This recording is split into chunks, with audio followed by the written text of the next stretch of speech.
Sir first thanks for the time உங்களுக்காக 10 படங்கள் எடுத்த ஒரு டேரக்டர் பேரை சொன்னால் கூட யோசிக்கிறாங்க. ராம் அப்படிங்கிறவர் வந்து இப்போ இருக்க யங்ஸ்டர்ஸ்க்கு ஒரு பெரிய இன்ஸ்பிரேஷனாக, ஃபிலிம் மேக்கர்ஸ்க்கு பெரிய இன்ஸ்பிரேஷனாக இருக்கார். கட்டுறது தமிழ் ராம் அப்படின்னா எல்லாருக்குமே தெரியும். ஸோ எதனால அது நீ கிராப் பண்ண விஷயம் எதுன்னு நினைக்கிறீங்க? தெரில, அது அவங்கள தான் கேட்கணும் எதுக்கு அவ்வளோ இம்பார்ட்டன்ஸ் கொடுக்குறாங்கன்னு. மேபி நம்ம ரொம்ப குறைவான படம் எடுத்துருக்கனால அட்டென்ஷன் அதிகமாக இருக்குது அப்படின்னு சொல்லலாம். இல்லாட்டி குறைவான படங்கள் எடுத்துருக்கனால தப்புகள் கம்மியாக வெளில தெரிஞ்சிருக்குன்னு சொல்லலாம். அண்ட் ஒரு ஃபிலிம் மேக்கராக ஸ்டில் ஐம் லேர்னிங். நம்மளுக்கு வந்து சினிமா தெரில. இப்போ உதாரணத்துக்கு வந்து வேறு படங்கள்லாம் யூரோப்பியன் ஃபிலிம்ஸ்லாம் பார்க்குறப்ப நம்ம ரொம்ப பின்னாடி இருக்கும் அப்படின்னு தெரியுது. ஸோ ஒரு படத்தில் ஒவ்வொன்று லேர்ன் பண்ணிகிட்ருக்கேன். ஒரு 5 படம் எடுக்க வாய்ப்பு கிடச்சுன்னா அதுக்கப்புறம் I think I can know what is film making அப்படிங்கிறது தெரிய வரும் அப்படின்னு. அதே மாதிரி நீங்கள் எடுத்த படங்கள் இத்தனை வருஷத்தில் கம்மியான 3 படங்கள், 3வது படம் ரிலீஸ் ஆக போகுது. ஸோ 2007 ஒரு படம், 2013 ஒன்று, இப்போ 2017. ஸோ இந்த கேப்பில் ரிலீஸ் கேப் சொல்லுது, இந்த ப்ராசஸ் ஒர்க் ப்ராசஸ்க்கு கேப்பில் ராம் என்ன பண்ணுறது? சினிமாவில் ஏதாவது பெரிய கேள்வி. சும்மா இருக்கப்போ என்ன பண்ணுறது அப்படின்னு சொல்லல. பட் சினிமாங்கிறது சினிமா பண்ணுறப்போ நீங்கள் சினிமாக்காரனா இல்லை. சினிமாங்கிறது ஒரு லைஃப் ஸ்டைல். சினிமாவில் வேலை பார்க்குறதுங்கிறது ஒரு லைஃப் ஸ்டைல். லைஃப் ஸ்டைல் சொல்கிறது வந்து நம்ம ஒரு ப்ரெஷ் ஷோக்கு போகிறோம், இல்லை பார்ட்டிக்கு போகிறோம், அது இல்லை.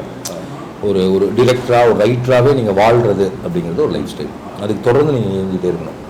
ஒன்று வந்து கூட உங்கள் டீம் இருப்பாங்க, அவங்ககிட்ட பேசிகிட்டு இருப்பீங்க. 2 படங்கள் பார்ப்பீங்க, அதான் முக்கியமான விஷயம். அப்புறம் ட்ராவல் பண்ணுவோம், அப்புறம் புக்ஸ் படிப்போம்.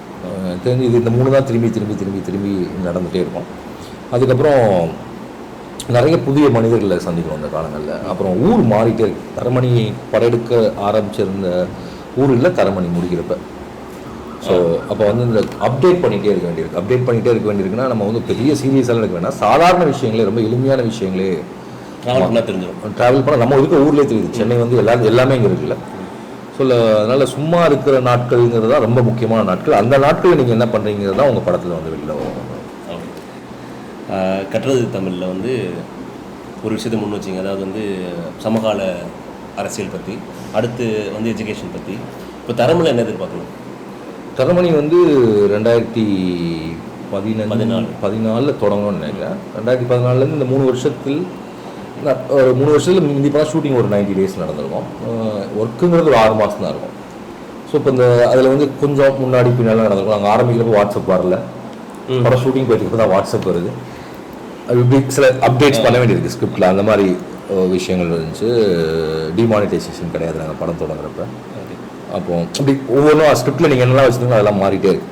ஸோ இதை வந்து எப்படி அதை வந்து டயத்துக்கு கொண்டு வர்றது அப்படிங்கிற ஒரு விஷயம். அப்போது தரமணிங்கிறது ஏன் வந்து எந்த டைத்தில் வந்தாலும் ஒர்க் அவுட் ஆகணும்னு தோணுச்சுன்னா, அது வந்து மேல் ஃபீமேல் ரிலேஷன்ஷிப் பற்றியான ஒரு கதை. மேல் ஃபீமேல் ரிலேஷன்ஷிப் பற்றியான கதைங்கிறது ஏஜ் ஓல்டு ஸ்டோரி. அந்த காலத்துலேருந்து இந்த காலத்து வரைக்கும் எழுதப்பட்ட கதை தான். பல தடவை பல விதங்களில் பல மாஸ்டர்ஸால் சொல்லப்பட்ட கதை. சங்க காலத்தில் தொடங்கி ஷேக்ஸ்பியர் காலம் எல்லா காலத்துலையும் அது இருந்துகிட்டே இருக்கும். ஏன்னா ஆண் பெண் உறவுங்கிறது அத்தனை சிக்கல் நிறைந்ததும் என்ன சொல்கிறதுனா ரொம்ப டெலிகேட்டான ஒன்று கூட. ஸோ அதை டச் பண்ணுறதுங்கிறது கொஞ்சம் சவாலான விஷயம். ஏன்னா அது கொஞ்சம் கரெக்டாக தப்பினால் மரணம். இந்த ஏஜுக்கு போனீங்கன்னா அப்படி ஆயிடும், அந்த ஏஜுக்கு போனீங்கன்னா அப்படி ஆயிடும். அது ஒன்று. ஸோ அப்போ இன்றைக்கி ஆண் பெண் உறவில் என்னென்ன விதமான மாற்றங்கள் ஏற்பட்டிருக்கு? மாற்றங்கள்னால் சிக்கல்களில் மாற்றங்கள் அதுவாக தான் இருக்குது. அந்த சிக்கல் வெளிப்படுத்துகிற விதத்தில் என்ன மாறி இருக்குது அப்படிங்கிற என்னுடைய அண்டர்ஸ்டாண்டிங்லேருந்து பண்ணுறது தான் தரமணி. இன்றைக்கி ஆண்களுக்கு வந்து ரொம்ப சவால் நிறைந்ததாக இருக்குது காதல். ஏன்னா இன்றைக்கி இன்றைக்கி குறைந்தபட்சம் ஒரு பெண் முன்ன மாதிரி கிடையாது. அவளுக்கு செல்ஃப் எஸ்டீம் இருக்குது, தான் யாருங்கிறது தெரியுது, தனக்கு என்ன தேவைங்கிறது தெரியுது, தானே பார்த்து கொள்ளக்கூடிய அளவிற்கான பொருளாதார வசதியும் சுய அறிவும் சுய நம்பிக்கையும் அவங்களுக்கு வந்திருக்கு. இப்படிப்பட்ட பெண்களை எப்படி காதலிக்கிறதுன்னு தெரில. ஏன்னா முன்னாடி வந்து காதலிக்கணும்னா என்ன இருந்துச்சுன்னா ஸ்டாப்பிங், பின்னாடி போயிட்டே இருக்கிறது, அவ்வளோதான் காதல். இன்றைக்கி அது தேவைப்படல. இன்றைக்கி பாதுகாவலர்கள் தேவையில்லை, காதல் தேவை. இந்த மாற்றத்தை பெண்கள் வந்து உடைய என்ன சொல்கிறது, அவங்க யாரும் கொஞ்சமாவது புரிஞ்சுக்கிட்டு இந்த நேரத்தில் ஆண்கள் அந்த இடத்துல தோற்று போகிறாங்க. இல்லாட்டி அதை எப்படி மேட்ச் பண்ணுறதுன்னு தெரியாமல். இதுதான் தரமணியினுடைய ஒரு ஒரு ஒரு கிராஸ் செக்ஷன் ஆஃப் ஒரு கதை அப்படின்னு சொல்லலாம். அதுக்குள்ள நிறைய இன்னும் மல்டிபிள் லேயர்ஸ் இருக்குது. So Taramani teaser sir first வந்து ஒரு பையன் இப்படி பொண்ணு அப்ரோச் பண்ணுறான். அடுத்து வந்து அந்த பொண்ணுக்கும் அந்த பையனுக்கு அந்த விரல் காமிச்சு போகிறது 3வது டீசர் ஒன்று. ஸோ ஃபஸ்ட் டீசர் பற்றி சொல்லுங்கள். ஃபஸ்ட்டு டீசர் வந்து இப்படி தொடங்கினா ஒரு பொண்ணு ஒரு பையன் ஒரு ஐ லவ் யூன்னு சொன்னால் அவன் என்னெல்லாம் பண்ணுவான். அது எதை சொல்கிறதுக்காக ட்ரை பண்ணுவோன்னா, இன்றைக்கி பசங்க லவ்னா என்ன நினைக்கிறாங்க? லவ்னா என்ன நினைக்கிறாங்கன்னா பொசசிவாக இருக்கிறது, அந்த பொண்ணை வந்து எந்த ட்ரெஸ் போடாதுன்னு சொல்கிறது, யார்கிட்ட யார்கிட்ட பேச வேணான்னு சொல்கிறது, அப்படின்னு சொல்கிறது தான் காதலுடைய மிக முக்கியமான விஷயம் அப்படின்னு சொல்லி ஒரு இதை வந்து நம்ம பொது ஜென்ரலைஸ் பண்ண முடியாது. பட் நிறைய பேர் அப்படி இருக்காங்க அப்படி தான் நான் நினைக்கிறேன். நான் சந்தித்த நிறைய மனிதர்கிட்ட கேட்டதுலேருந்து. ஸோ இதை வந்து பெரும்பாலும் பெண்கள் வந்து இதை ஒரு முன்னாடி ஒரு 5-6 வருஷத்துக்கு முன்னாடி எப்படி இருக்குன்னா அது கரெக்டு தானே. நான் யார் கூட பேசணும்னு பேச வேணாம்னு சொன்னால் தானே அவன் காதலன். நான் என்ன ட்ரெஸ் போடணும் போட வேணாம்னு சொன்னால் தானே அது கரெக்டாக அவன் மேலே அக்கறையாக இருக்கான் அப்படிங்கிறது போய் இன்னைக்கு பெண்கள் என்ன சொல்கிறாங்கன்னா என்ன ட்ரெஸ் போடணும் எனக்கு தெரியும். என்ன விட்டு நான் ஏதாவது சொல்லணா நீ வந்து டிஷர்ட் போடாத, நீ வந்து ஆஃப் ஷார்ட்ஸ் போடாத, இல்லை நீ வந்து ஜீன்ஸ் போடக்கூடாது அப்படின்னு என்னைக்காவது நான் சொல்கிறேன்னா, உன்னை வேட்டி கட்டுன்னு நான் சொல்கிறேன்னா, நீ வந்து ஏன் என்ன மட்டும் சிலையில் கட்டு போகுன்னு சொல்கிற, சுடிதார் துப்பட்டா போட்டனா இல்லையான்னு நீ ஏன் யோசிக்கிற, ஏன் என் உடம்பை இவ்வளோ பிரச்சனையாக்குற? I know to handle myself. எனக்கு இந்த ட்ரெஸ் கம்ஃபர்ட்டாக இருக்குது அதனால நான் போடுறேன். யாரை எப்படி ஹேண்டில் பண்ணணும்னு எனக்கு தெரியும் அப்படின்னு சொல்கிறதுக்கு பெண்கள் வந்துட்டாங்க. இதுதான் அந்த கதையில் இருக்கக்கூடிய ஒரு ஒரு ஒரு பெர்ஸ்பெக்டிவ்னு சொல்லலாம் அந்த கதைக்கு. அது ஃபஸ்ட்டு பீஸ் இருந்துச்சு. ஸோ அந்த இடத்துல என்ன அது என்ன நோட் பண்ணுறதுன்னா பையன் அப்படி இருக்காங்கிறது இல்லை, பையன் அப்படி தான் எப்போதுமே இருக்கான். ஆனால் பெண்கள் இன்றைக்கி வேறு மாதிரி ரியாக்ட் பண்ணுறாங்க. அவங்க கொஞ்சம் ஹெல்த்தியாக அவங்களுக்கு நினைக்கிறத சொல்லக்கூடிய அளவுக்கு தைரியம் வந்திருக்கு. நீ குதிக்க வந்தால் குதிடா, நான் பிளாக்மெயிலாம் பண்ணாத. ஸோ இந்த எமோஷனல் பிளாக்மெயிலாம் என்கிட்ட வேண்டாம் அப்படின்னு சொல்லுவோம். 2வது டீசர் வந்து அதே இப்போ அந்த இடத்துல ஒரு டைலாக் வரும், you're lucky you got a very good husband, டாக்லன்றி நல்லடா கேட்டடா கரெக்டாக பிஸ்கட் போடணும் அவ்வளோதான். அப்படிங்கிறப்போ ஒரு ரிலேஷன்ஷிப்புங்கிறத வந்து பெண்கள் வந்து ஹேண்டில் பண்ண ஆரம்பிச்சிட்டாங்க. அது கொஞ்சம் எக்ஸ்ட்ராவாக இருக்கும் ஒரு சினிமாவுக்கு சொல்கிறது மூலிமா. அண்ட் தேர் மோட்ஸ் இப்போ இன்னும் ஸ்மார்ட்டாக இருக்காங்க. ஹஸ்பண்ட்ங்கிற ஒரு ஹஸ்பண்டாக நடக்கிறப்ப அவர் ஹஸ்பண்டாகவே நான் ட்ரீட் பண்ணிக்கிறேன் அப்படிங்கிற ஒரு இடத்துல இன்னொன்று இருக்குது. அப்புறம் வந்து அந்த விரலை தூக்கி காட்டுறதுங்கிறது வந்து ஸ்லீப் வித் மீன்னு ஒன்று சொல்கிறான். அது யாராக இருந்தாலும் சரி ஒருத்தர் பார்த்து அப்படி சொல்கிறதுங்கிறது ஒரு ஆண் வந்து அப்போ பெண்ணை வந்து வெறும் உடலாகவும் இதுவாகவும் அப்புறம் அந்த உடலை வந்து வஞ்சம் தீர்ப்பதற்காக ஒன்றாகும்.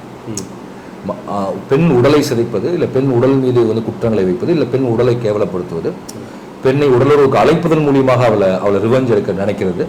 அப்போ உடலை அவன் மீதே ஒரு ஆயுதமாக பயன்படுத்துறதுக்கு எதிராக அந்த விரலை தூக்கி காட்டுறது. 3வது டீசர் வந்து எப்படி தொடங்குதுன்னா, இப்போ சென்சாரால் மியூட் செய்யப்பட்ட டைலாக்ஸ் வந்து அன்மியூட் செய்யப்பட்டிருக்கு.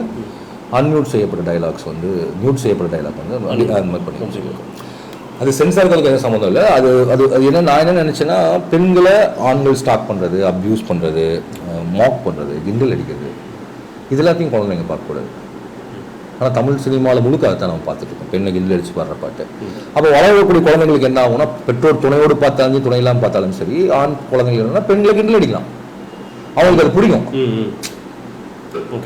அது அது எந்த லெவலுக்கு வேணாலும் எடுத்துகிட்டு போகலாம், அவங்களுக்கு திரும்ப அவங்க உடலை வச்சு இது பண்ணலாம். பெண் பற்றி வரக்கூடிய கிண்டல் எல்லாமே உடலை பற்றி வரக்கூடிய கிண்டல் தான். அழகாக இருக்காளா, அழகா இல்லையா, கருப்பா வெள்ளையா, ஸோ இது உடல் வந்து அவ்வளோ பெரிய பிரச்சனையாக வந்து தெரிஞ்சிருக்கு. இப்போ இதை வந்து நம்ம வந்து பார்க்குறோம், சென்சார் போர்டை மட்டும் சொல்லுவேன், நம்மளே குழந்தைங்களோட உட்காந்து பரிசீலிச்சுக்கோம். ஆனால் அதுக்கு ஒரு பெண் ரியாக்ட் பண்ணுறான். பட் ஆக்சுவலாக அதுதான் குழந்தைங்க பார்க்கணும். ஓகே, இப்படி ரியாக்ட் பண்ணலாம் இல்லை, அது ரியாக்ட் பண்ணணும் அப்படிங்கிறதான் குழந்தைங்க தெரிஞ்சுக்கணும். சரி, அப்போ அதில் வந்து இந்த ஃபக்கிங் பாஸ்டர்ட், ஃபக்கில் யூ, இந்த மாதிரி 3 கெட்ட வார்த்தைகள் வரும். அந்த 3 கெட்ட வார்த்தைகளை மியூட் பண்ணி தான் எனக்கு கொடுத்துருக்காங்க. அந்த 3 கெட்ட வார்த்தைகள் வேணாம் அப்படின்னு சொன்னேன். இப்போ நான் எனக்கு என்ன தோணுச்சுன்னா, ஒரு ஆண் பேசுவதற்கு நிறைய கெட்ட வார்த்தைகள் இருக்குது சினிமாவில். ஒரு பெண் பேசுறதுக்கு தமிழ் கெட்ட வார்த்தைகள் எவ்வளோ இருக்குது. அப்படி பேசினா அந்த பெண் என்ன நினைப்பாங்க, அப்போ அவளுக்கு இங்கிலீஷில் பேசுறதுக்கான ஒரு வழி தான் இருக்குது. அது அந்த அந்த கோவத்தில் ஃப்ரஸ்ட்ரேஷன் வரப்போ அது நியாயமாகவும் இருக்குது. அதில் எந்த ரெட்டை ஏற்றமும் இல்லை, அதில் கோபம் மட்டும் தான் வெளிப்படுது, கோபத்தினுடைய உச்சம் தான் வெளிப்படுது. அதுதான் அந்த கெட்ட வார்த்தைன்னு அர்த்தம். அப்போ அதை ஏன் நம்ம வந்து ஏ சர்டிஃபிகேட் கொடுத்ததுக்கப்புறம் மியூட் பண்ணோம் அப்படின்னா, இது சென்சார் போர்டு மட்டும் இல்லை, நம்மளே அப்படி தான் பார்க்குறோம், இந்த ஊரே அப்படி தான் பார்க்குது. வா பசங்க தண்ணி அடிக்கலாம்ப்பா, அது லைஃப் ஸ்டைல். பொண்ணுங்க தண்ணி அடித்தா அது வந்து எப்படி, தண்ணி அடிக்கிறது தப்புங்கிறது 2 பேருக்கும் தான், ரைட்டா? தண்ணி அடித்தா மது நாட்டிற்கு வீட்டுக்கு கேட்டு நாங்கள் அடிக்கிற இடத்துலையும் போடுவோம், இதுலேயும் சொல்கிறோம், நம்ம அது கிடைக்கிற எல்லா மாதிரிலையும் சொல்லிட்டு இருக்கோம். புகைப்பிடிப்பது தப்புன்னு தான் சொல்லிட்டு இருக்கோம். அது 2 பேருக்கு தான், அதில் ஆணுக்கு ஒன்று பெண்ணுக்கு ஒன்றுன்னு சொல்ல முடியாது. அது ரொம்ப முக்கியமான விஷயம். அதுல இருந்து தான் இப்போ எல்லாம் கேட்டாங்க, அப்போ அது ஒன்று மட்டும் தான் சொன்னாங்களான்னா, அந்த மாதிரி ஒரு 13 யூஏ வாங்கணும்னா என்னெல்லாம் பண்ணலாங்கல, அது ஒரு பிரதானம். அதை மட்டும் ஏன் நான் வெளியில் சொன்னால் ஆக தரமணியே ராவ அடித்தானேன்னா, எல்லாமே அது சம்மந்தப்பட்டதாக இருந்துச்சு. ஒரு பெண் எதை செய்யலாம், எதை செய்யக்கூடாது. ஏன்னா இதில் இந்த ப்ரொட்டகனிஸ்ட் ஹீரோயின் கேரக்டர் பண்ணக்கூடிய விஷயங்களை சர்வசாதாரணமாக எல்லா ஹீரோக்களும் அவங்க படத்தில் பண்ணியிருக்காங்க. ஓகே, அப்போல்லாம் அது யூவாவும் யூஏவாவும் வந்து இருந்துச்சு. இப்போ பெண் பண்ணுறப்ப அது ஏவா மாறுறதுங்கிறது வந்து அதான் இந்த கதையினுடைய பிரச்சனையும். அதனால நம்ம அதை வெளியில் சொன்னோம். இப்போ இந்த ஏ முன்னாடி இந்த யூ வாங்கினா டேக்ஸ் ஃப்ரீ, இது டேக்ஸ் கூட. ஸோ இப்போ அது இல்லை. So it's helpful for creator and producers. ஒரு விதத்தில் வந்து இப்போ நான் இப்போ ப்ரொடியூசர் இந்த படத்துக்கு நான் வாங்கிக்கலாம் அப்படின்னு சொன்னதுக்கான காரணம் என்னன்னா அந்த கட்ஸ் வேணாங்கிற ஒன்று. அப்புறம் ரெண்டாவது வந்து இந்த இந்த இந்த கதையை வந்து 18 வயசு மேற்பட்டவர்கள் பார்த்தா இன்னும் பெட்டராக இருக்கும் புரிஞ்சுக்கிறதுக்கு. ஏன்னா இது காதல் படம் இல்லை, காதலை பற்றி பேசக்கூடிய ஒரு படம். காதல் படத்தை யார் வேணாலும் பார்த்துடலாம், குழந்தைங்க பார்த்துலாம். ஆனால் காதலை பற்றி பேசக்கூடிய படத்தை எனக்கு கேட்டால் யூ சர்டிஃபிகேட் கொடுக்கவே கூடாது, காதல் படத்துக்கே கொடுக்கக்கூடாது. யூஏ பேரண்டல் கைடன்ஸோட பார்க்குற படத்தில் எந்த அளவுக்குங்கிறதுக்கு சில விஷயங்கள் வேணும். அப்போ இந்த கதையில வந்து 18 வயதுக்கு மேற்பட்டவர்கள் பார்க்கணும்னு நான் நினைக்கிறதுக்கான காரணம் என்ன, இந்த கதை கொஞ்சம் ப்ரூட்டலாக சில இடத்துல ஹார்ட் ஹிட்டிங்காக பேசுது.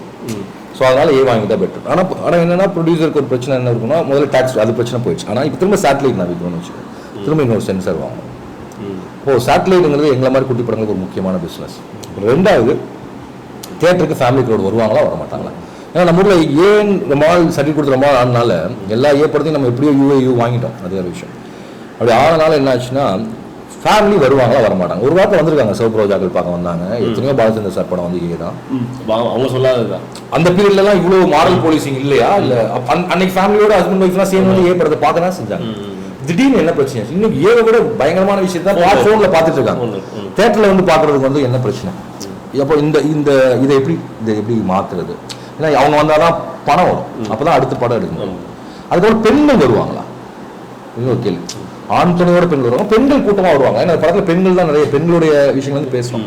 இப்போ இதெல்லாம் தான் அவர் வச்ச கேள்வி. இப்போ நான் சொன்னேன் ஒரு வில் கிவ் ட்ரை, நம்ம முடிஞ்ச அளவுக்கு ட்ரை பண்ணணும்னு சொல்லி தான் வாங்கும். இல்லைன்னா அந்த கட்ஸ் அக்செப்ட் பண்ணிட்டு இந்த யூஏ வாங்கிக்கலாம். ஸோ சென்சார் போர்டு நீங்கள் தான் எடுத்துகிட்டு போகணும்லாம் சொல்ல, they were ready to give U A. But அந்த கட்ஸ் வெரி ஃபன்னி. அவங்க சொன்ன கட்ஸ் வந்து ஆக்சுவலாக அது இல்லை, அவங்க ஏக்குவது பண்ணிக்கிறேன். அப்புறம் கண்டென்ட்டாக வந்து அவங்க என்ன சொன்னாங்க, லிவிங் டுகெதர் வந்து அரசியல் அமைப்புக்கு வந்து இன்னும் ஒத்துக்கல. அப்போ அதனால் அதை பேசினா அது என்ன? அப்போ ஒரு இதுக்கு முன்னாடி லிவிங் டுகெதர் வச்சு தமிழில் அந்த படத்துக்கு ஏவான் அப்படிதான் ஒரு. ஸோ ஒரு அப்போ ஒரு கரெக்டான ரெகுலர் ரூல் பேட்டர்ன் இல்லை. இப்படி புரிஞ்சது என்னன்னா, என்டர்டெயின்மெண்ட்டாக இருந்தால் அவங்களுக்கு பிரச்சனை இல்லை. அதாவது ஒரு சந்தோஷமாக ஒரு விஷயம், லிவிங் டுகெதர் ஜாலியாக இருந்தாங்க, பாட்டு பண்ணாங்க, அதெல்லாம் இதே ராசி. நீங்கள் எப்போது கொஞ்சம் உண்மை பக்கத்தில் இருந்தீங்கன்னா அது அப்படிங்கிறாங்க. ஸோ நான் எனக்கு இப்படி சொல்றது என்னன்னா, நீங்கள் ட்ரூத்தை ஏதோ கொஞ்சம் அது ட்ரூத்தை தான் சொல்லிட முடியாது, கொஞ்சம் ஒரு 5% உண்மைக்கு பக்கத்தில் இருந்தீங்கனால அது ஏவா மாறிடுது. ஸோ இதுதான் நான் இந்த டிபேட்டில் நான் கண்டுபிடிச்ச விஷயம். அதுதான் நம்ம வெளியில் வந்து சொன்னோம். இந்த தரமணி இப்போ பெண்களை பற்றி, பெண்கள் தான் பார்க்கணும், பெண்களை பார்க்கலாம், இல்லை பெண்கள் தான் பார்க்கணும், இல்லை பெண்களை பற்றி முக்கியமான விஷயம் இல்லை. ஏங்கிறதுனால பெண்கள் பார்க்காம போயிடாதீங்க. ஆணுக்கு எவ்வளோ ஈக்குவல் இருக்கோ ஒரு ஸ்கிரிப்டில், அதே அளவுக்கு பெண்ணுக்கும் ஈக்குவல் இருக்கு. ஓகே. இந்த மாதிரி ஹாலிவுட்டில் பார்த்தீங்கன்னா ரைட்டர்ஸை அடாப்ட் பண்ணி சில படங்கள், நிறையா படங்கள் வந்துச்சு. ஸோ வந்து நம்மளதுல வந்திருக்கு, பட் ரொம்ப கம்மியாக இருக்குது. ஸோ இது மாதிரி படங்கள் நிறையா வரும்போது நம்மளுடைய தரமும், தமிழ் சினிமாவோட தரமும் முன்னேற நினைக்கிறீங்களா? இப்போ கண்டிப்பாக முன்னேற தான் செய்யும். அது கொஞ்ச நாள் நடக்கும்னு நினைக்கிறேன். கொஞ்ச நாள் தமிழில் இப்போ ரைட்டர்ஸ்னு கொஞ்சம் பேர் வருவாங்க அப்படின்னு நான் நம்புகிறேன். தமிழ் ஃபிலிம் ரைட்டர்ஸ், ஸ்கிரிப்ட் எழுதக்கூடிய ரைட்டர்ஸ் வருவாங்கன்னு நினைக்கிறேன். டைலாக் எழுதுகிற ரைட்டர்ஸ் இல்லை. ஓகே. இன்னும் தமிழில் வந்து இப்போ ஜெயமோகன் சார், எஸ்டாமிஷன் டைலாக் ரைட்டர்ஸாக அக்செப்ட் பண்ணிட்டாங்க. பட் அவங்களே ஸ்கிரிப்ட் ரைட்டர்ஸாக வர்றப்ப இட் வில் சேஞ்ச். இப்போ நான் சொல்ல சுஜாதா தொடங்கி பாலகுமார் இவங்க எல்லாருமே அவங்க ஸ்கிரிப்டில் கான்ட்ரிபியூஷன் இருந்துச்சான்னு தெரியாது. ஆனால் படத்தில் வந்து வசனம் தான் பேரும். அப்போ பியூர் எம்டிவி சார் மாதிரி, எம்டி வார்த்தை மாதிரி ஒரு ஸ்கிரிப்ட் ரைட்டர் வந்து தமிழில் வந்துருவாங்கன்னு நினைக்கிறேன். இப்போ இவங்களிலேருந்து யாராவது ஒருத்தவங்க வருவாங்கன்னு நினைக்கிறேன். ஓகே. இப்போது டேரக்டராக விட்டுட்டு உங்களை ஒரு நடிகனாக வந்து ஒரு சின்ன மேக்கிங் வீடியோவில் பார்த்து எல்லாம் வேந்திருப்பாங்க. அந்த நீங்கள் நடிச்சு காமிப்பீங்க கட்டுறது தமிழில் ஜீவா, ஒரு பெரிய சீனை ஓடி நடிச்சு காமிப்பீங்க. அதுக்கப்புறம் ஒரு படம் பார்த்தோம், அது கம்ப்ளீட்டாக ஒரு அப்பாவாக பொண்ணுக்கு சவரக்கத்தி. உங்களுக்கும் உங்களுடைய மிகப்பெரிய ரொம்ப க்ளோஸான ஒரு நண்பருக்கும் ஒரு இந்த கதை மாதிரி அதில் எப்படிப்பட்ட ஒரு நடிகனாக ராமவரனை பார்க்குறேன்? இல்லை, நான் இன்னும் நடிகனா ரொம்ப மோசமான ஒரு நடிகன். அது எவ்வளோ மோசமான நடிகன்னு சொல்லி பேரும்பில் மம்முடி சார் கூட ஒர்க் பண்ணுறதா தெரிஞ்சு நம்ம எவ்வளோ பெரிய மோசமான நடிகன் அப்படின்னு சொல்லி. ஸோ நடிப்புங்கிறது நம்மளுடைய பிளாட்ஃபார்ம் இல்லை, அது ஆக்சிடென்ட்லாம் நடந்த ஒன்று. ஸோ டைரக்ஷன் ஸ்பாட்டில் சொல்லிக் கொடுக்குறதுலாம் வேறு, நடிக்கிறதுங்கிறது வேறு. நான் கேட்க நினச்சேன் பிஃபோர் த கேமரா அது கண்டிப்பாக சேஞ்சஸ் இருக்கும். நீங்கள் டேரக்டாக இருக்கப்போ ரொம்ப ஈஸியாக இருக்கும், நடிகர் இருக்க கஷ்டமாக தான் இருக்கும். உங்கள் ஸ்கிரிப்டாக இருந்தாலே கஷ்டமாக தான் இருக்கும். சவரக்கத்தி ஒரு ஹிலேரியஸ் மூவி, ஒரு நகைச்சுவை படம். என்ன காமெடி ஸ்கிரிப்டில் என்ன நடிக்க சொல்லி மிஸ்கின் கேட்டது வந்து எனக்கு பயங்கர கலாச்சார அதிர்ச்சியாக தான் இருந்துச்சு. ஏன்னா நம்மளுக்கு வருமானு தெரியாது. பட் அப்படிப்பட்ட அதிர்ச்சிகளை கொடுக்கக்கூடிய ஆள் தான் அவர், நம்மளுடைய நெருங்கிய நண்பர். I love him a lot. அவர் கேட்டால் மாட்டேன்னு சொல்ல முடியாது. ஸோ அவர் கொடுத்த அவருடைய முரட்டு தைரியத்துக்கு தான் நான் போனேன். பட் அவரோட தைரியம் கரெக்டாக தான் இருந்துச்சுன்னு நீங்கள் படம் பார்க்குறப்ப எனக்கு புரியுது. அண்ட் நானே என்னை பார்த்து பயங்கரமாக சிரிச்சாங்க அங்கே. மிஷ்கின் அவங்க எப்படி தான் அவருடைய மிஸ்கின் வந்து ரொம்ப இன்ட்ரெஸ்டிங்கான ஒரு ஃபிலிம் மேக்கர். அவங்க வந்து ஒவ்வொரு ஷாட்டுமே ஏதாவது நான் எல்லாரும் வைக்கிற மாதிரி வைக்க மாட்டேன்னு நினைப்பாரு. ரெண்டு ஒரு அடிக்கடி ஒரு வார்த்தை யூஸ் பண்ணுறேன், அன்அஸ்யூமிங்காக இருக்கணும் அப்படின்னு சொல்லிட்டு இருக்கு. அது ஒரு முக்கியமான வேர்டு. அதாவது இந்த ஷாட்டை நான் வைக்கிறேங்கிறது அவங்க எதிர்பார்த்துடக்கூடாது அப்படிங்கிறது குறைஞ்சபட்சம் இருக்கிற வசதிக்குள்ளே அந்த குறைஞ்ச நாட்களுக்குள்ளே அவர் முயற்சி பண்ணிகிட்டே இருப்பார். அப்புறம் கிட்டத்தட்ட இப்போ ஒரு 10 படம் கிட்ட பண்ணிட்டு இருப்பாருன்னு நினைக்கிறேன். அதனால ஃபிலிம் மேக்கிங் வந்து ரொம்ப அசால்ட்டாக பண்ணுறது. அதாவது ஒரு சைக்கிள் ஓட்டுற மாதிரி சினிமா எடுப்பார். இதை பற்றி பிரேக் பிடிக்கலையா பரவாயில்ல, பிரேக் பிடிக்காம பஞ்சர் ஆயிடுச்சா பரவாயில்ல ஊட்டிட்டு போவோம், அப்படி ஃபிலிம் மேக் பண்ண அப்படி ஒரு and enjoys is film making. அதாவது செட்டு வந்து கலன்னு இருக்கும் and you won't take it so seriously and அவரோட ஒர்க் பண்ணுறது ரொம்ப ஹாப்பி மூமெண்ட்டாக இருக்கும். அதை செலிப்ரேட் பண்ணிகிட்டே இருக்கலாம் அண்ட் ரொம்ப வாழ்க்கையை பயங்கரமாக கொண்டாட தெரிஞ்ச ஒரு ஆள்.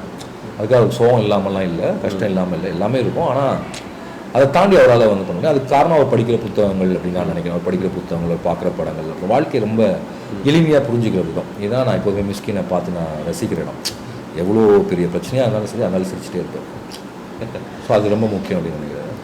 சார் படம் வந்து நல்ல படம் நல்லா இல்லை அப்படிங்கிறது வந்து மக்கள் பார்த்து தெரிஞ்ச காலம் போய் இப்போ வந்து ஒரு ஆள் ரெப்ரசென்ட் பண்ணி படத்தை பார்த்து ரிவ்யூ பண்ணுற ஒரு சுச்சுவேஷனில் இப்போ இருக்குது. அவர் வந்து என்ன மூடில் பார்க்குறாரு, இல்லை அவருக்கு படத்தை பற்றி என்ன தெரியும். இப்போ ஒரு கிரியேட்டராக வந்து இந்த புக்கை படிச்சுட்டு அந்த படத்தை எடுத்துக்கலாம். அந்த ரிவ்யூ அந்த புக்கை ஒன்றுமே தெரிஞ்சிருக்காது. பட் படம் இப்படி இல்லை, இப்படி எடுத்துருக்கலாம். அவருக்கு வந்து நிறைய படம் நல்ல படங்கள் எடுத்தாரு, பட் அது ஸ்டஃப் போயிருச்சோ இப்படிலாம் சொல்கிறத நீங்கள் எப்படி பார்க்குறீங்க? Review really healthy for the film to grow, Tamil industry to grow. கண்டிப்பாக ரிவ்யூ இல்லாமல் விமர்சனம் இல்லாமல் எந்த கலையும் வளர முடியாது. ஒரு சினிமாவில் படைப்பாளி எவ்வளோ முக்கியமோ விமர்சகர்கள் அவ்வளோ முக்கியம். அதே சமயத்தில் படைப்பாளிகள் ஒரு படைப்புக்கு எவ்வளோ கவனம் செலுத்துவாங்க, விமர்சகர்களும் அந்த விமர்சனத்துக்கு அவ்வளோ கவனம் செலுத்துறப்ப அது ரொம்ப ஹெல்த்தியாக இருக்கும். அப்புறம் ரெண்டாவது இன்னைக்கு வரக்கூடிய விமர்சனங்கள் எல்லாமே பதிவுகள் தான். நான் படம் பார்த்தேன், எனக்கு பிடிச்சது, எனக்கு பிடிக்கல. அது கண்டிப்பாக அந்த காலத்துலேருந்து எல்லாருமே சொல்லிட்டு இருக்காங்க. நம்ம மவுத் டாக்கு நம்ம சொல்கிறோம். நம்ம மவுத் டாக்கு இன்னைக்கு வந்து ஒரு சேனலில் இதில் எல்லாரும் சொல்கிறாங்க. ஓகே, பட் அது சினிமாவை எந்த விதத்தையும் பாதிக்காது, கலெக்ஷனை தான் பாதிக்கும், படைப்பை பாதிக்காது. ஏன்னா cinema is not for today. நான் இன்னைக்கு ரிலீஸ் ஆகிறதா மட்டும் இந்த படத்தை எடுக்கல. உதாரணத்துக்கு தினத்தந்தி இன்னைக்கு வருது, இன்னைக்கு வந்த பேப்பர் இன்னையோட முடிஞ்சு, நாளை காலையில் இன்னொன்று வரும். ஆனதை விட இந்த வாரம் ஒன்று வியாழக்கிழமை ஒன்று வந்துச்சுன்னா இந்த வியாழக்கிழமை இதோட முடிஞ்சு அடுத்த வியாழக்கிழமை இன்னொன்று வரும். அவங்க அதெல்லாம் தொகுத்து புத்தகமாக போட்டுருப்போ அந்த புத்தகம் உங்களுக்கு நிற்குமே தவிர. பட் இது வீக்லி மேகசின், இது daily newspaper. Cinema is not a daily newspaper or fortnight magazine or weekly magazine. Cinema is art, it is forever like a book. ஒரு நாவலை வெளியிடுறீங்க, நாவல் என்னைக்காவது வெளியிட்டனால நீங்கள் மைண்டில் வச்சா படிக்கிறீங்க. உங்களுக்கு என்னைக்காவது தெரியுமா வந்து இப்போ எனக்கு ரொம்ப பிடிச்சி பட்டாம்பூச்சிங்கிற நாவலை தமிழில் எப்போ முதல்ல வெளியே வந்துச்சு, ராக்கிரங்கராஜன் மொழிபெயர்த்தான்னு சொல்லி எனக்கு தெரிஞ்சு நான் பிறக்கிறதுக்கு ஒரு வேலை நான் ஸ்கூல் படிக்கும் 6வது அந்த புக்கு தெரியாதப்போ வெளியில் வந்துருச்சு. நான் படிக்கிறப்ப அந்த புக்கு வந்து ஒரு 15 வருஷம் 20 வருஷம் கழிச்சு படிக்கிறேன். அன்றைக்கும் அந்த புக்கை நான் படிக்க தான் செய்கிறேன். So nobody worries in literature world. இந்த புத்தகம் எப்போ ரிலீஸ் ஆச்சுங்கிறது விமர்சனம். படிக்கிறப்ப இது எப்போ ரிலீஸ் ஆச்சு, யார் வெளியிட்டா, எவ்வளோ கலெக்ஷன் ஆச்சு அப்படிலாம் பார்க்கறது இல்லை. ஸோ ஆர்ட்டா இட் ஒன்ட் டேமேஜ். இப்போ வந்து கட்டுரை தமிழ்லாம் எனக்கு யாருமே ரிசீவ் பண்ணல. கட்டுரை Tamil was totally neglected by the serious literature magazine and popular magazine. இன்னைக்காவது உங்களுக்கு வந்து இவ்வளோ வெப்ல இருக்கு, நீங்கள் சொல்லலாம். அன்னைக்கு நான் என்ன நினைக்கிறேன்னு கூட இல்லை சொல்ல முடியாது. ஏன்னா அன்னைக்கு ஒரு அண்டர்ஸ்டாண்டிங்லேருந்து கட்டுரை தமிழ் பொறாமை பிடிச்ச ஒரு படம், ஒரு டாக்கான ஒரு படம், ஒரு சைக்கோ படம், இப்படி தான் புரிஞ்சுக்கிட்டாங்க. இப்போ கட்டுரை தமிழ் என்ன படம்னு புரிஞ்சுக்கிறதுக்கு ஒரு 7-8 வருஷம் கழிச்சு புரிஞ்சுக்கிறாங்கல்ல. ஸோ அந்த விமர்சனம் எதுவுமே மாற்றலாம். அந்த விமர்சனம் அதோட போயிடுது. அப்புறம் ஆனால் இன்னைக்கு யூடியூப்ல விமர்சனம் பண்ணுறதுல வந்து ஒரு பெரிய ஒன்று இருக்குது. என்னன்னா முன்னாடி வந்து அது டாக்குமெண்ட் ஆகாது. இப்போ உதாரணத்துக்கு வந்து ஆனரில் விமர்சனம் எழுதுனா கட்டுரை தமிழ் என்ன எழுதான்னு நீங்கள் திருப்பி பார்க்க முடியாது. அது அன்னையோட அந்த ஒரு வாரம் 10 நாளோட முடிஞ்சுது. கட்டுரை தமிழ் அடிச்சா வந்துடும். இப்போ வந்து கட்டுரை தமிழை பற்றி நீங்கள் கட்டுரை தமிழ் வேணும். இப்போ தரமணி பற்றி ஒரு விமர்சனம் பண்ணுறாரு. அந்த விமர்சனம் வந்து சரியாக பண்ணலாம் தப்பாக பண்ணலாம். ஆனால் 5 வருஷம் கழிச்சு அது இருக்கும். இருக்கிறப்ப அதுக்கப்புறம் ஆன்சர் உருவாக மாறுது. ஸோ ஒரு விதத்தில் வந்து ஆன்லைனில் இருக்கக்கூடிய சோஷியல் மீடியா விமர்சனங்கள்ங்கிறது வந்து ஒரு விமர்சகனாக நீங்கள் ஆகணும்னு நினச்சிங்கன்னா அது உங்களுக்கு மிகப்பெரிய சிக்கல். சும்மா ரசிகனா ஒரு ட்வீட் போட்டேன் இது போட்டேன்னா அது அதையாக இருக்கும். ஆனால் நீங்கள் ஒரு சேனல் வச்சு ரன் பண்ணுறீங்க, நான் வந்து சினிமாவை வந்து நான் அப்ரிஷியேட் பண்ணுறேன், நீங்கள் முடிவு பண்ணீங்கன்னா you should be very cautious. ஏன்னா நீங்கள் இன்னைக்கு சொல்கிறது வந்து 5 வருஷம் கழிச்சு நீங்கள் அதை பற்றி என்ன கமெண்ட்டுங்கிறத சொல்கிற இடத்துல இருக்கும். அப்படி ஒரு கேள்வியை கொடுக்கும். ஸோ ஒரு விதத்தில் வந்து அது நல்லது தான் நினைக்கிறேன். அப்புறம் வந்து எல்லாருமே சினிமா எடுத்து பழகிற மாதிரி விமர்சனம் செஞ்சு தான் விமர்சனத்தையும் பழக முடியும்ல. Okay sir. ஸோ தரமணியும் பெரிய வெற்றியுடைய வாழ்த்துக்கள். அடுத்து வரக்கூடிய பேரன்பு. பேரன்பு முடிஞ்சு ஷூட் முடிஞ்சு இப்போ பேக்ரவுண்ட் மியூசிக் மட்டும் பண்ண வேண்டியிருக்கு. ஓகே. அந்த எக்ஸ்பீரியன்ஸ் எப்படி இருந்தது? நான் இது வரைக்கும் ஒர்க் பண்ணதில் எனக்கு ரொம்ப பிடிச்ச படம் பேரன்பு. ஓகே. அண்ட் பேரன்பில் ஒரு குறைந்தபட்சம் 20 நிமிஷம் நான் நினச்ச மாதிரி இது வரைக்கும் நான் எடுத்த படத்தை 20 நிமிஷத்தை நான் நினச்ச மாதிரி எடுத்திருக்கேன். அது ரொம்ப சந்தோஷமாக இருந்துச்சு. And working with Mammootty sir, ஒரு பெரிய லெஜண்ட். 359வது படமோ இல்லை 360வது படமோ அவருக்கு பேர். எனக்கு 4வது படம். அண்ட் அவருடைய பேஷன்ஸ் லெவல், இவ்வளோ படங்களுக்கு அப்புறமும் இவ்வளோ வயதுக்கு அப்புறமும் அவருக்கு இருக்கக்கூடிய ஆசை இருக்குல்ல, சினிமா மேலே இருக்கக்கூடிய ஆசை, அண்ட் அறிவுபூர்வமான ஒரு வெறி அண்ட் டெடிகேஷன் இதெல்லாம் பயங்கரமாக ஆச்சரியப்பட்டுச்சு. அப்புறம் நடிப்புங்கிறதுக்கு வந்து முதல்ல ஒரு நடிகர் நான் பார்த்தேன் இவ்வளோ வருஷ படத்தில் ஃபஸ்ட் டைம் வேறு experience working with an actor.